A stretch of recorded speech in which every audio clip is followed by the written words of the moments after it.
Hello, my name is Reiko Osoroshi. On this channel, I narrate Japanese ghost stories. Today, I will narrate ghost stories, in fact.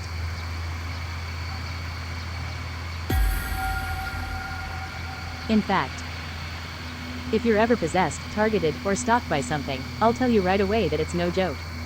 Also, from my experience, performing an exorcism once or twice won't solve anything. It slowly eats away at you over time. It seems like being unable to exorcise it is more common. In my case, it took about 2.5 years. Just to clarify, I'm still in one piece and can live a relatively normal life. However, unfortunately, whether it's over or not is uncertain. Let me start from the beginning. At that time, I was 23 years old, in my first year as a working adult, and I was trying my best to adapt to this new phase of life. Since the company I worked for was small, naturally, there were few new hires, so we became close by necessity. Among my colleagues, there was a guy named A from the Tohoku region. He seemed to know a lot of things and had an unusually large network of acquaintances. He would often tell us stories like, if you do this, you'll be cursed, or, ghosts will come. Which are common tales, right? While I think most of those stories are fake. He mentioned that there are a few where it wouldn't be surprising if they turned out to be true because they involve several conditions coincidentally aligning. In my case, well, it was probably due to a thoughtless prank. At that time, I had just bought a car, recently started living on my own, and, most importantly, my salary was incomparable to what I used to earn from part-time jobs. So, I was spending my weekends having fun. At the beginning of August, I, together with some people I had picked up through a chance encounter, and a total of 4 of us, decided to go on a test of courage to one of those so-called haunted spots. It was definitely spooky there, and I felt a chill, and it seemed like something was there, but nothing significant happened. We enjoyed the thrill and returned home. It was 3 days later. My company had an unspoken rule that newcomers couldn't leave until the boss left, so I was often late. I came home tired one day, and I can't understand it even now when I think back on it, but in front of the entrance to my room, I did something I shouldn't have. It wasn't that I was trying it out or thinking about it, it just came to my mind. Let me give some more details. My room at the time was a 1-room apartment, a 1R, a 15-minute walk from the station. When you entered, there was a narrow hallway, and beyond that was the room, which was about the size of 8 tatami mats. I had placed the full-length mirror at the entrance, meaning it was at the boundary between the hallway and the room. What I had heard from it was something like, if you look to the right while in front of the mirror, a spirit will come. You would get into a position that was somewhat like bowing. While muttering to myself, there's no way that's going to happen, I turned to the right while in that bowing position. Something was in the middle of the room. Its appearance was clearly abnormal. It was probably around 160 centimeters tall. Its hair was disheveled, reaching down to its waist, and it hung down over its face like a curtain. Or rather, there were several slips of paper, like talismans, stuck to its face, so I couldn't see it. I don't know what to call it, but it was wearing a white kimono, like what's put on a deceased person.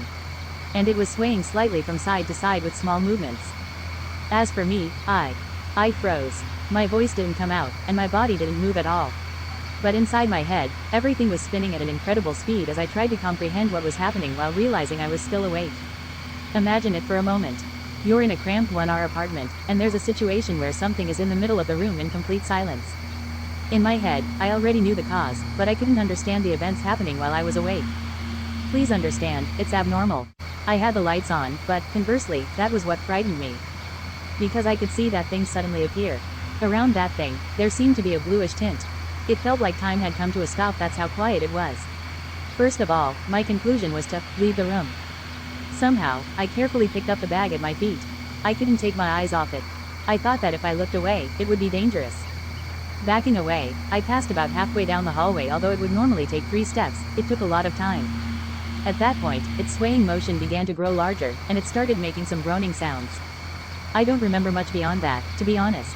When I realized it, I was inside a convenience store near the train station. Being in a convenience store with people around relieved me. But my mind was still in chaos, with a mixture of feelings. Anger-like thoughts of, what the hell was that? And strangely calm thoughts of, I forgot to lock the door. In the end, I didn't have the courage to return to my room that day, so I spent the entire night waiting at a family restaurant until morning. As the sky began to lighten, I cautiously opened the door to my room. I was relieved. It was gone. Before entering the room, I went outside again, drank a canned coffee, and had a smoke. I was starting to think that maybe there was nothing there after all. It's just impossible, right? With the daylight and the absence of that thing, I gained a bit more composure. I entered the room with slightly more courage than before, thinking, okay, it's not here. While thinking that, I turned on the dim room light since the curtains were closed. What I saw confirmed last night's events. There was a large amount of mud, probably sludge, on the floor near where it had been, emitting an incredibly foul smell. It went beyond just footprints, it was as if something had left a massive mess. It didn't take long for me to realize that what happened last night was real. I was startled and plunged into even more panic, but I didn't turn off the lights, did I? Ha ha. When I looked at the light switch I had pressed with my left hand, there was mud on it too. I couldn't shake off the heavy feeling for a while, but I began to accept what had happened. I cleaned up the mud, took a shower, and went to work. The smell didn't go away, and it was quite annoying. Dealing with the situation at home was one thing, but taking a day off from work was a big issue. When I arrived at the office, the usual routine awaited me. I tried to find some time to talk to A, who was somehow involved, to get information about the incident. During the lunch break, I finally managed to catch A. Here are some excerpts from our conversation. Me, remember that story we talked about before, the one where, if you do a certain thing, a spirit comes? Well, I did that yesterday, and something actually came. What are you talking about? Me, I'm telling you, something real came out. Yeah, right. Me, come on, don't mess with me.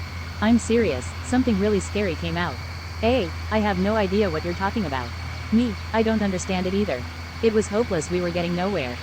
I needed it to trust me for anything to progress. So, I calmly explained what happened yesterday. At first, I thought it was a joke, but finally, they became half believing, half skeptical. After work, A and I decided to come to my room to investigate. At 10 p.m., we arrived at my place. The moment we opened the door, the foul odor that I had smelled that morning hit our noses. Heat, along with the smell, rushed out from the closed room. A, who had listened to my persistent explanations on the way back, muttered. Seriously? It seemed like they believed me. The problem was whether I could come up with any solutions, but I shouldn't have expected too much. For now, I left me with the advice to consider going for a purification and to ask around among acquaintances. They left as if fleeing, as expected, but I could only hope that A's wide circle of acquaintances might help. I didn't want to stay in that smelly place, so I spent the night at a capsule hotel. Honestly, I thought that might be the end if it happened again tonight. The next day, I decided to go to a nearby temple. Going to work was out of the question, I had more pressing matters to attend to. When I explained the situation to the temple's monk, he casually responded, I'm not an expert, so I don't know. How about taking it easy for a while? It's probably just your imagination. It was a carefree answer, but that's how the world works sometimes. That day, I visited several famous temples and shrines in Tokyo, but none of them seemed any different. Exhausted, I decided to seek refuge at my family's home in Saitama. More precisely, I wanted to consult with S-sensei, a nun who had been taking care of my maternal grandmother. To be honest, I couldn't think of anyone else who might take this situation seriously. Allow me to introduce S-sensei. My mother is from Nagasaki, and naturally, my grandmother lives there. My grandmother, influenced perhaps by her experiences during the war, was a devout Buddhist. S-sensei is the head priest of her home and temple, which my grandmother visited once a week. I had met S-sensei a few times before. While I'm not well versed in Buddhism, I knew that his sect was one of the major ones, mentioned even in textbooks. He had dedicated his life to serving the Buddha, a far cry from the pseudo-spiritualists. S-sensei was a gentle and calm person who spoke softly. When I was in junior high, my father bought land and built a house. S-sensei performed the groundbreaking ceremony. However, about a week later, my grandmother in Nagasaki called to say that S-sensei needed to perform a purification ritual on the land because it wasn't good. My mother was perplexed, wondering why this was necessary since the ceremony had already taken place. My grandmother replied, but S-sensei says he's still there.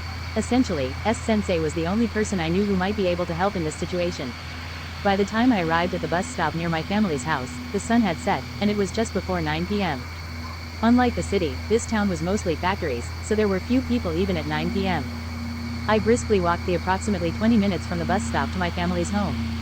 The road was dark, and streetlights were evenly spaced along the otherwise desolate route. I couldn't help but remember the events from 2 days ago, and I was quite frightened. However, fortunately, that entity didn't appear. As the night grew cooler, I began to notice something strange about my body. My neck was getting hot. It's hard to describe, but it felt like someone had tied a string around my neck and was pulling it from side to side. I placed my hand on my neck, and it sent a shiver down my spine. It was hot. My neck alone was hot, and it was starting to sting. It seemed like there might be some sort of rash. I couldn't walk any longer, so I sprinted the rest of the way to my family's house. Breathless, I opened the front door to my family's house and found my mother hanging up the phone. Upon seeing my face, she said, "Oh, it's you. Your grandma in Nagasaki called, worried sick. She said S-sensei mentioned something bad about you and told you to come here. What did you do?" "Oh dear, What happened to your neck? Before I could answer, I looked at the mirror in the entranceway. I hadn't even considered that it might come here. Why, around the base of my neck, there were vivid red lines, as if someone had tied a rope around it. When I got closer, I noticed a plethora of tiny rashes covering my neck. I started trembling uncontrollably. Without saying anything, I dashed up the stairs and stood in front of my mother's small Buddha statue, repeating, Namu Amida Butsu, in prayer. It was the only thing I could do. My father, alarmed by my mother's frantic phone call, came rushing in, demanding to know what had happened. My mother was on the phone with my grandmother, and I could hear her crying. At that moment, I finally grasped that there was no escape, something terrible had happened. After returning home, 3 days passed before I could comprehend the situation I was in. Whether it was due to my shattered mental state or something that it had caused, I couldn't tell. However, I had been tormented by a high fever for 2 days. I sweated excessively around my neck and began to bleed on the second day. By the morning of the third day, the bleeding had stopped. It wasn't profuse to begin with. The fever had also subsided to a low-grade fever, bringing some relief. Yet, an unbearable itching sensation persisted around my neck. It was a prickling, painful itch. Whenever something touched it, like my pillow, bedding, or a towel, a sharp, small pain would shoot through me. Thinking it might be due to scabs forming from the bleeding, I tried to avoid touching it consciously. I burrowed into my bedding, making an effort not to think about it until evening, but I couldn't help it. I went to the bathroom and reluctantly looked into the mirror. I didn't want to, but I had to confirm with my own eyes what was happening to me. I couldn't be satisfied otherwise. What I saw was a situation I had never encountered before. The redness around my neck had completely disappeared. In its place, the rashes had grown significantly. I apologize for the disturbing imagery, but please bear with me. Originally, the lines around my neck were about 1 centimeter thick. They had turned deep red and, in stark contrast against my already pale skin, it looked as if a thick red string had been wrapped around my neck. This was 3 days ago. In the mirror in front of me, that area was now filled with pus. Or, more accurately, the rashes that had created the red lines were filled with pus, resembling a massive acne outbreak. Most of them oozed pus, and it was so repulsive that I felt sick and vomited right there. I washed my neck with clean water, borrowed ointment from my mother, applied it, and cried myself back to my bedding. I couldn't think of anything except for one overwhelming question: why me? At a time when I was emotionally drained, my phone rang. It was a call from A. In situations like this, even the smallest glimmer of hope can be an incredible source of energy. To be honest, I had never been so relieved to receive a call. Me, hello? Hey, are you okay? Me, no, it's not like I'm okay. Oh, is it really bad? Me, it's beyond bad. Anyway, do you have any news? Well, I asked some of my local friends, but no one seems to know. I'm sorry. Me, so? Honestly, I appreciated that I had tried various things, but at that moment, I had no capacity to consider the other person's feelings. My words probably sounded pretty selfish. No, but in return, one of my friend's acquaintances seems to be an expert in this field. I could introduce you, but they mentioned that it might cost some money. Me, money? Yeah, it seems like it. What do you want to do? Me, how much are we talking about? According to my friend, it's around 500,000 yen, 4,500 United States dollars for now. Me, 500,000 yen? Back then, from my perspective, 500,000 yen was an impossible amount to pay, even though I had a job. As much as I hated to part with the money, if it could free me from this fear and suffering. I didn't really have a choice. Me, alright, when can you introduce me? I heard that this person is currently in Gunma. Let me check with my friend and get back to you. The story may be a bit out of order, but while I was repeating the mantra, Namu Amida Butsu, in front of the Buddhist statue, my mother was on the phone with my grandmother. My grandmother quickly contacted S-sensei for advice, or more like a plea for help, and ultimately, S-sensei agreed to come. However, S-sensei is quite busy and, above all, elderly. He wouldn't be able to come here for another 3 weeks. So, I had to endure 3 weeks of anxiety and fear, in a situation where anything could happen. Given this situation, I felt compelled to do whatever I could to calm my nerves. I returned my call after 11 p.m. Sorry for keeping you waiting. I consulted my acquaintance, and they said they can come tomorrow. Me, tomorrow? Yeah, you know it's Sunday, right? I realized it had been 5 days since I saw that thing. Strangely, I had forgotten about work. Me, alright, thanks. Will you come to my place? I'm coming to your place. They'll drive there, so send me your address by email. Me, what about you? I'd like you to come, but... I'm coming. Me, is the money okay later? Probably, yeah. Me, got it. Call me when you get close. The plan wasn't well organized, but as a young novice, I had no other choice. That night, I had a dream. There was a young woman in a white kimono kneeling by my side while I was sleeping. As I noticed her, she bowed deeply 3 times and then left the room. Before leaving the room, she bowed deeply once more. I didn't know if this dream had any connection to that spirit, but it left me wondering. The next day, around noon, A called me. I guided him over the phone, and he arrived with his friend, and another man who looked like he was in his late 30s. He didn't look like an ordinary person, more like a thug, and I couldn't imagine what kind of work he did. My parents were puzzled since I hadn't explained things properly. The man, who I believe was using a fake name, introduced himself as Mr. Hayashi. Hayashi, I've heard the story from A here. Well, things seem to be quite troublesome. Father, so, Mr. Hayashi, what is your relationship in all of this? Hayashi, you see, this is already beyond what an amateur can handle. Sir, I know this might be hard to believe, but your son is in danger. I heard from him that he needs help, so I came here. Mother, is my son in danger? Hayashi, well, you know, I have experience with these things, but this is the worst I've seen. The whole room is filled with negative energy. Father, may I ask, Mr. Hayashi, what is your profession? Hayashi, oh, you're curious about that? Well, I understand showing up like this all of a sudden with such a story, I might look suspicious. But you see, without someone like me, this won't be resolved. Sir, madam, unless we cleanse and perform a ritual, he might be taken away. Mother, Mr. Hayashi, can we ask a favor of you? Hayashi, of course, if you trust me enough. But, you see, madam, I need a bit of compensation because this is dangerous for me too. Understandable, right? Father, how much do you need? Hayashi, well, I'd say I can't do this for less than 2 million yen. Father, that's quite high. Hayashi, even though A here asked me to help his friend, I came all the way here because of that. If you don't want it, that's fine. It's none of my business. But, for only 2 million yen, your son can be saved, and I think that's a pretty good deal, don't you? Hayashi, besides, didn't he go to a temple and wasn't taken seriously? There are very few people who can understand this. Do you want to start searching from scratch? I remained silent and listened. When I heard the figure of 2 million yen, I glanced at A, who seemed rather uncomfortable. In the end, my parents couldn't provide any further opinions, considering they didn't understand the situation.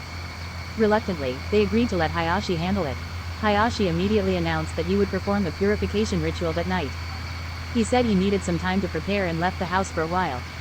When he returned in the evening, he set up candles, placed papers resembling Okuda charms around the room, put a crystal ball on the table in front of him, and held a Buddhist rosary. He also poured what appeared to be sake into a cup. Somehow, it all started to look quite ritualistic. Hayashi, I'm going to perform the purification now. With this, everything should be fine. Mr. and Mrs. Your last name, I'm sorry, but could you leave the house for a while? There's a chance that the spirit might not confine itself to this room. Reluctantly, your parents agreed and waited outside in their car. As the day turned into night and the surroundings grew darker, the purification ritual began. Hayashi chanted something resembling a sutra while at specific intervals. He touched his cup with his fingers and flicked a drop of it towards me. I lay on the futon with a mix of skepticism and belief, doing as Hayashi instructed. A significant amount of time had passed since the purification began. The chanting had become sporadic, and the atmosphere was growing uncomfortable. I kept my eyes closed because Hayashi had instructed me to do so. The ritual had been ongoing for a while when something started feeling off. The chanting had become disjointed and strange. At first, I didn't notice, but my neck began to hurt unnaturally. It was beyond itching, it was a distinct pain. Trying to endure the pain, I kept my eyes closed, gritting my teeth. Suddenly, the chanting stopped, but it didn't feel right. The ending seemed abrupt, and there was no communication from Hayashi. Most importantly, the pain in my neck wasn't receding, if anything, it was getting worse. I felt a chill and a sensation like something was on top of my futon. I knew I shouldn't open my eyes, but I did it anyway. When I opened my eyes, a horrifying sight met me. Hayashi had been sitting next to me on the right side of the futon, conducting the purification. Facing Hayashi, the entity sat in a seizo position, with one hand resting on its knee, and its upper body leaned forward, peering into Hayashi's face. There was barely a fist-sized gap between Hayashi's face and the entity's face. The entity, with an owl-like demeanor, tilted its head slightly and moved its face in small, rapid motions while muttering inaudibly, but continuously, peering into Hayashi's face. Now, I think it might have been whispering something to Hayashi. Hayashi was slightly hunched over, eyes cast downward, not blinking, with his mouth hanging open and drool dripping from it. His face seemed to have a faint smile, and he occasionally nodded slightly. I couldn't help but stare, forgetting to blink. Suddenly, the entity stopped moving its head. In the next moment, it turned its face toward me. I hastily closed my eyes, covered myself with the futon, and kept chanting, Namu Amida Butsu, fervently. The image of the entity moving its face owl-like inches from mine haunted my eyelids. It was terrifying. I heard rattling noises, and then the sound of someone running down the stairs. It seemed like Hayashi had fled. I remained under the covers, trembling with fear. When my parents arrived and turned on the lights, they found me curled up and completely stiff. Hayashi had gotten into his car without acknowledging my parents and disappeared with Ana's friend. According to what I later heard from Hayashi had only said, "Start the car." Far from resolving anything, the situation had worsened. With just 3 weeks to wait for S-sensei's arrival, I had no remaining patience. 4 days had passed since I last saw it. Naturally, my neck had considerably improved, leaving only some visible marks, and my physical health had clearly recovered. My fever had subsided, and my body was no longer a problem. However, this was only a physical matter. I was constantly on edge, terrified of when and where it might reappear. I couldn't sleep at night, hardly had any appetite, and was always paranoid about any sign of its presence. In less than 10 days, my face had transformed significantly. My mental state was deteriorating, and I had no time for a normal social life. Inevitably, I resigned from my job.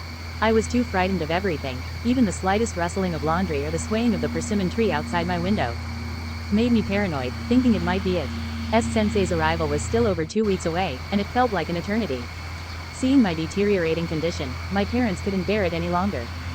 They forcefully ushered me into the car and drove off somewhere. My father repeatedly assured me, saying, "Don't worry, everything will be fine." In the backseat of the car, my mother held my shoulder and gently stroked my head. It had been years since my mother had done that. I lost all sense of time as we drove through the night. Despite being in my 20s, it's embarrassing to admit that I found comfort in my mother's presence. Drifting in and out of sleep, I eventually fell into a deep slumber, comforted by her presence. When I woke up, the sun was already high in the sky. I had slept for a day and a half straight.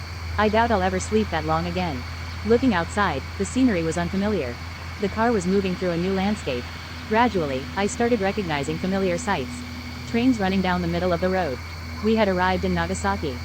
This surprised me, as my parents had chosen to drive to ensure I didn't have to deal with the anxiety of planes or trains.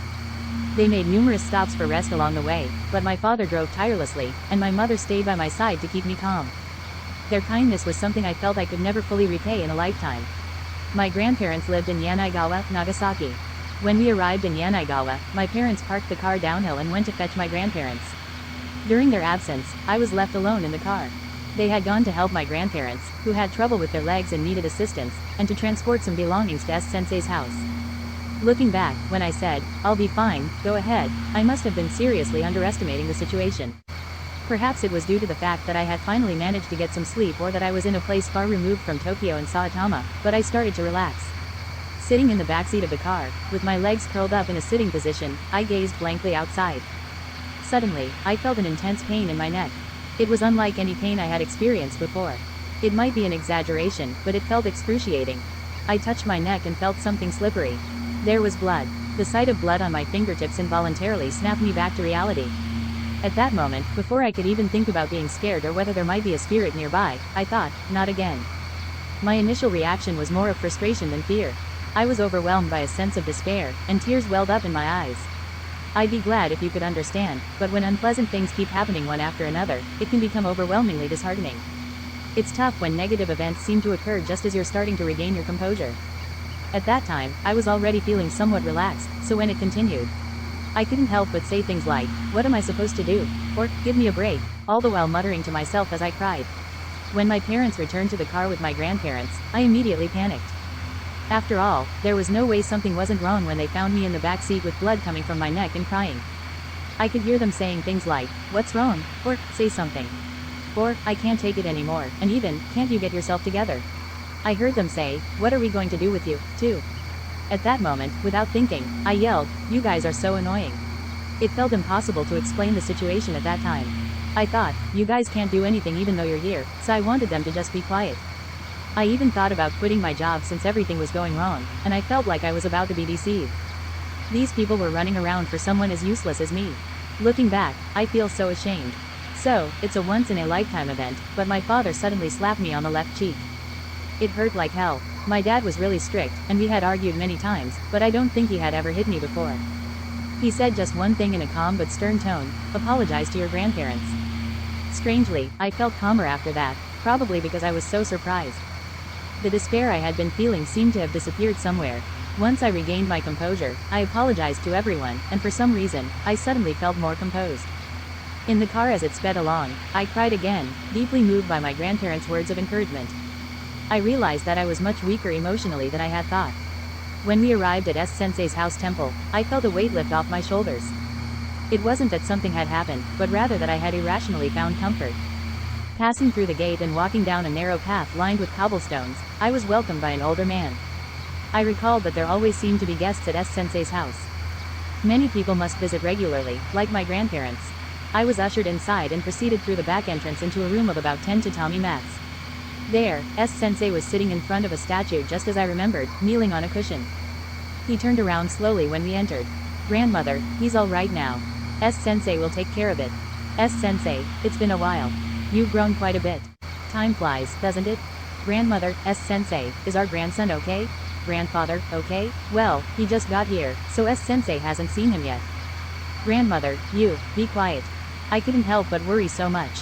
For some reason, simply being in front of S-sensei seemed to calm my frantic grandparents. This calmness radiated to my parents and eventually to me, and when I took a deep breath, it felt like something bad was leaving my body. My parents seemed exhausted, both physically and mentally. They listened to my grandfather, who had a friendly demeanor, and decided to rest in the adjacent room. S-sensei, now, please come here. I was called by S-sensei and sat opposite him, both of us kneeling. S-sensei, now, everyone, please relax in the adjacent room. I'll talk to him. You must not come back here until I say it's okay. Grandfather, S-sensei, please take care of him. Grandmother, don't worry, dear. S-sensei will resolve everything. You'll listen to him, won't you? My grandparents kept requesting S-sensei's help and offered words of encouragement to me. I couldn't stop crying. I was crying continuously. S-sensei moved closer and sat down, knees touching mine. He took my hand and looked at me with a gentle expression, saying nothing for a while. For some reason, I felt like a child again, waiting to see if my parents would scold me for misbehaving. I was overpowered by the non-threatening atmosphere of this elderly lady, who was smaller and weaker than me. People like her really exist. S-sensei, what should we do, I wonder? Me. S-sensei, are you scared? Me, yes. S-sensei, I see. It's not going to be that easy, is it? Me, S-sensei, oh, it's okay. This is just between us. I couldn't contain my feelings anymore and finally burst out, what do you mean, it's okay? It's not okay at all. I realized how immature I still was as a person. Me, what's going to happen to me? I really want this resolved as soon as possible. What's going on in the first place? Why is this spirit haunting me? Please, just leave me alone. S-sensei, can't you do something about it? Me, I haven't done anything wrong. Why do I have to go through all this? Is it because I'm not supposed to be in front of a mirror? I really don't understand. Arg, it's so frustrating. Spirit, why? Spirit, why? I didn't understand what was going on at all. Spirit, why? In my left ear, I heard a voice that sounded like a parrot or a minor bird, high-pitched and monotonous. It took me a little time to realize it was repeating, why? I was looking at S-sensei, and S-sensei was looking at me. But S-sensei's kind face seemed expressionless. I knew something was on my left side. I could catch glimpses of it in my peripheral vision. I shouldn't have looked left, but I did. I felt the warm blood flowing from my neck. It was there. The spirit was standing, bent in a U-shape, peering at my face. I couldn't comprehend it. I couldn't accept that I was awake. This was a temple, and S-sensei was right in front of me. Why was this happening? It looked exactly as it did a week ago. The spirit's face was right in front of mine. It moved its head like an owl, peering at me curiously. Why? It kept asking in that minor bird-like voice. I'm sure Lin must have heard the same voice, whispered in the same words as me. I forgot to breathe and had my eyes and mouth wide open. Or rather, I couldn't breathe properly. It felt like I was gasping for air intermittently. In the midst of all this, the spirit started to move its hand, and it began to slowly flip something on my face, like those paper charms. I knew I shouldn't look. I absolutely shouldn't look, and I wanted to escape, but I couldn't move. It was almost reaching my jaw, and I was screaming internally, stop it. Don't flip it anymore. But all that came out of my mouth was feeble gasps. And then, just when I thought it couldn't get any worse, bam. I jumped. I thought my heart was going to burst. Bam, that sound made me jump. Since I was sitting in the traditional Japanese seiza position, I almost fell over as I quickly turned around and then started running. It wasn't a conscious decision, my body just moved on its own. However, because of the unfamiliar seizo position, my legs had fallen asleep, and I couldn't run properly. My legs were tingling, and I wasn't looking where I was going, so I ended up smashing headfirst into the wall, but it didn't hurt at all. Blood was oozing from my forehead, but I was too flustered to notice. Blood got into my eyes, and I couldn't see anything. I waved my hands around, searching for the exit, but I was completely off the mark. Then, out of nowhere, S-sensei shouted, "You can't go yet." I couldn't tell if he was addressing my parents, grandparents, or me.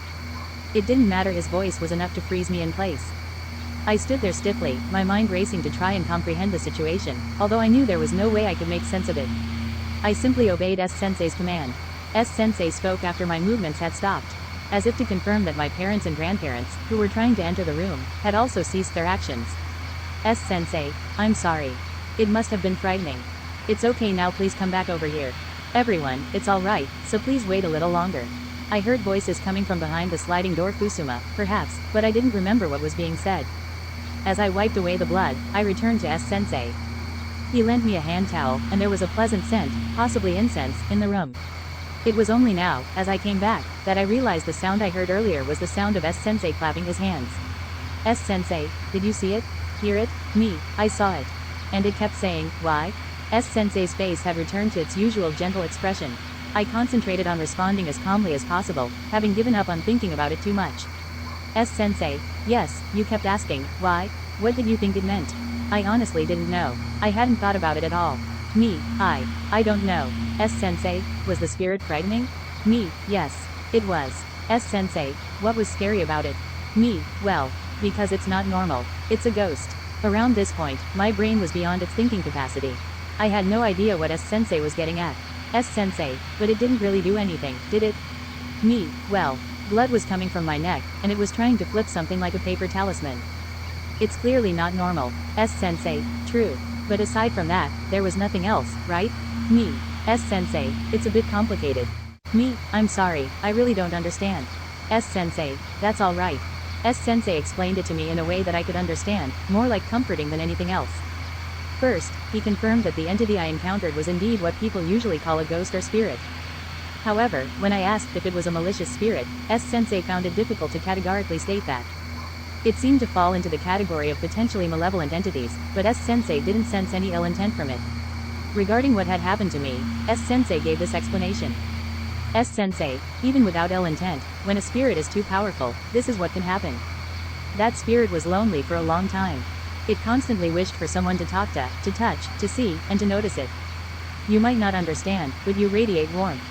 People tend to think, what a nice person, so gentle. So when you noticed it, it must have been overjoyed. But you're much weaker than that spirit.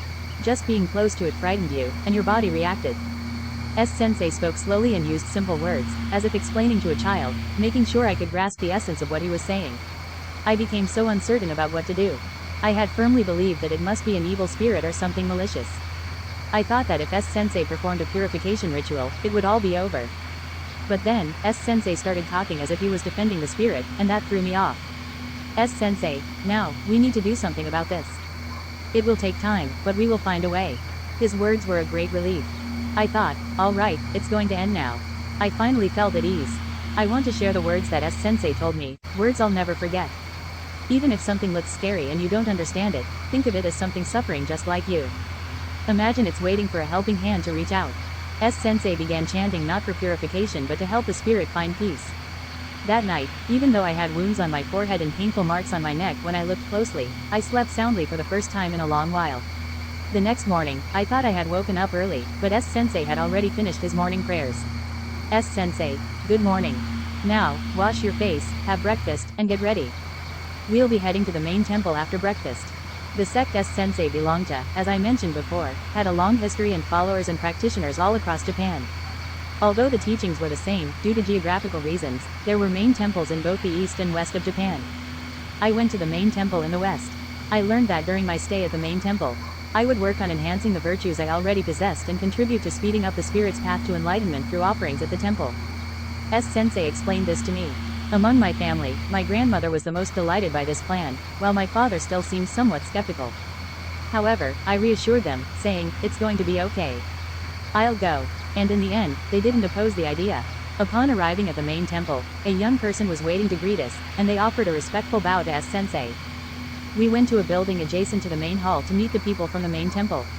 Even here, S-sensei maintained a remarkably humble demeanor. Later, I learned that S-sensei was indeed a prominent figure, and it wouldn't have been surprising if he held a higher position. I stayed at the main temple for a while, and while I was treated as a guest, I lived a life similar to the others. Perhaps it was due to S-sensei's recommendation. During my stay, I came to realize how fortunate I was.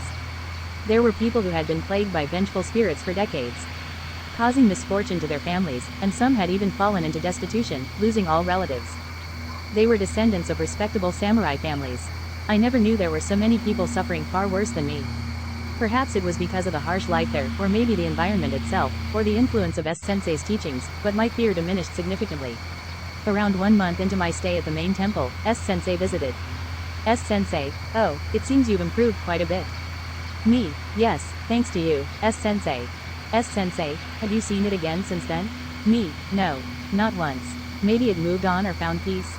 This is the main temple, after all. S-sensei, that's not it. I couldn't help but tense up. S-sensei, I'm sorry I scared you again. But you see, there are many suffering people here. It's our job to help as many of them as we can. I believe that S-sensei's words also included the spirits. S-sensei continued, stay here a bit longer and continue your studies.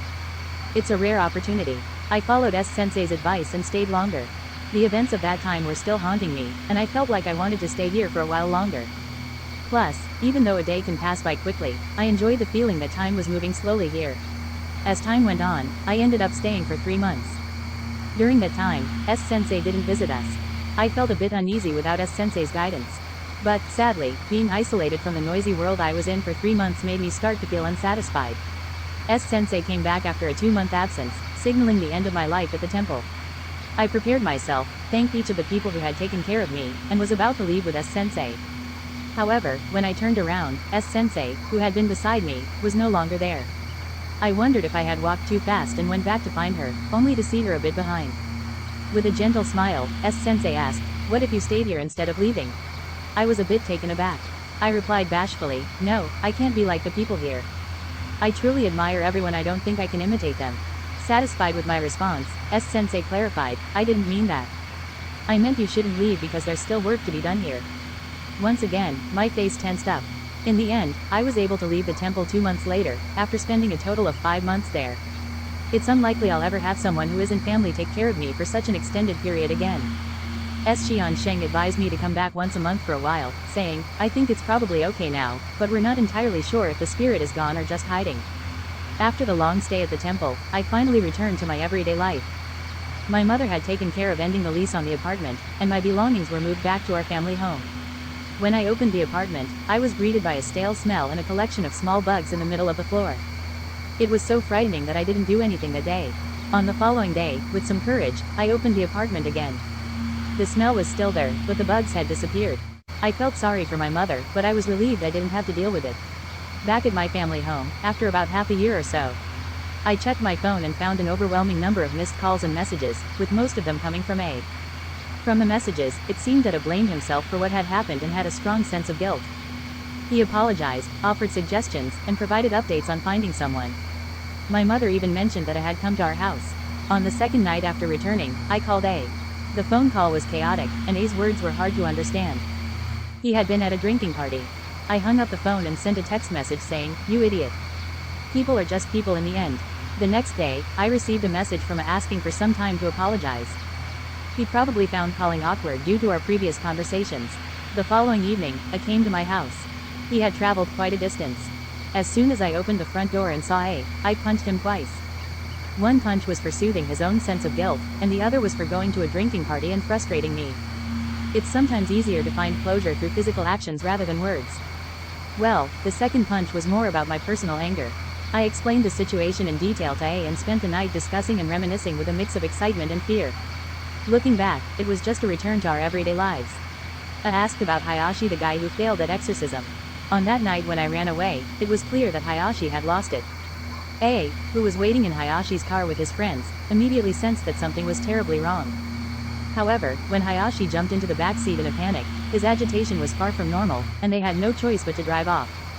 If we resisted or hesitated, I had no idea what he might do, I explained. A's words painted a vivid picture of the situation. When the car was stopped at a traffic light near the highway entrance not far from my house, A decided to make his escape.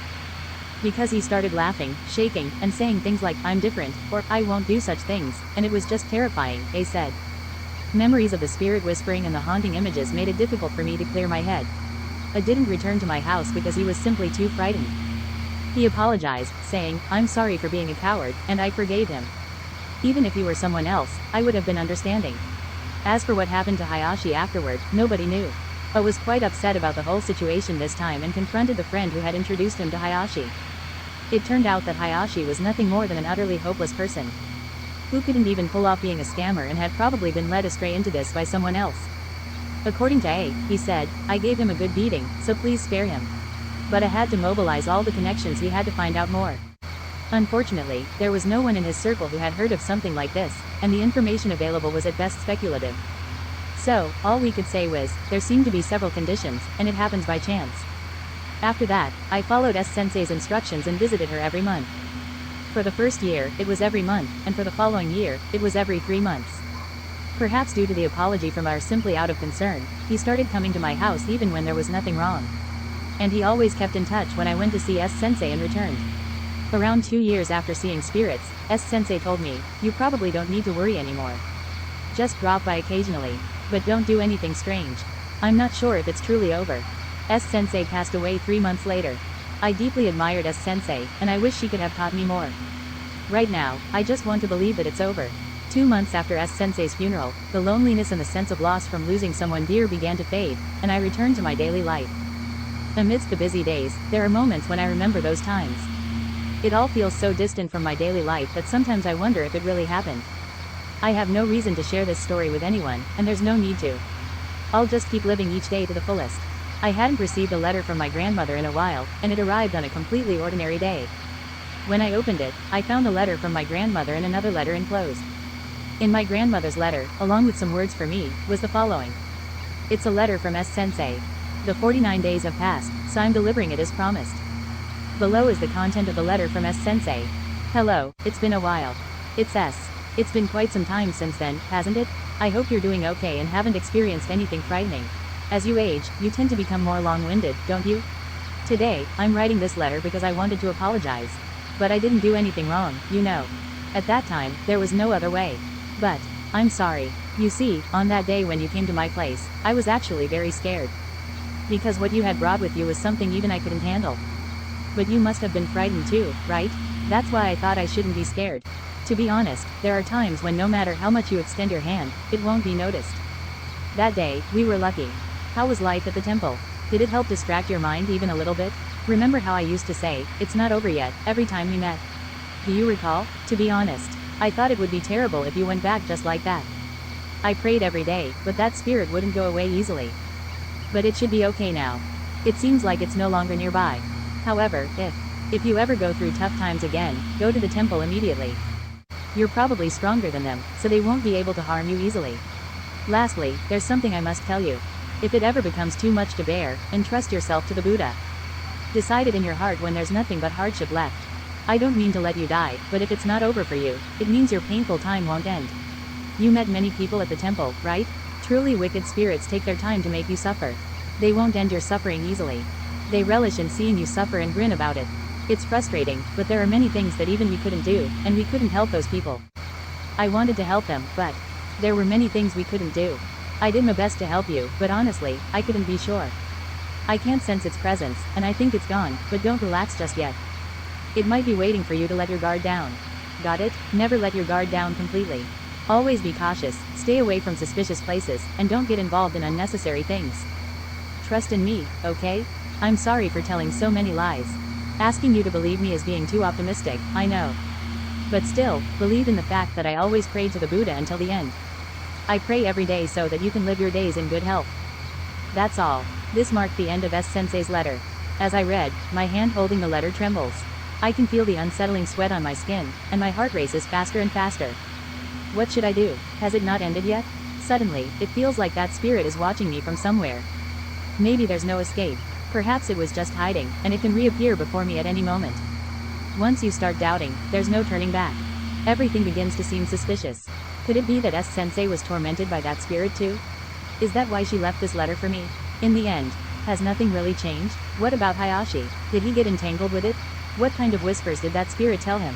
Something more direct than what it told me. Did S-sensei lie to me to prevent me from worrying too much? Was it really something so severe that she had to lie?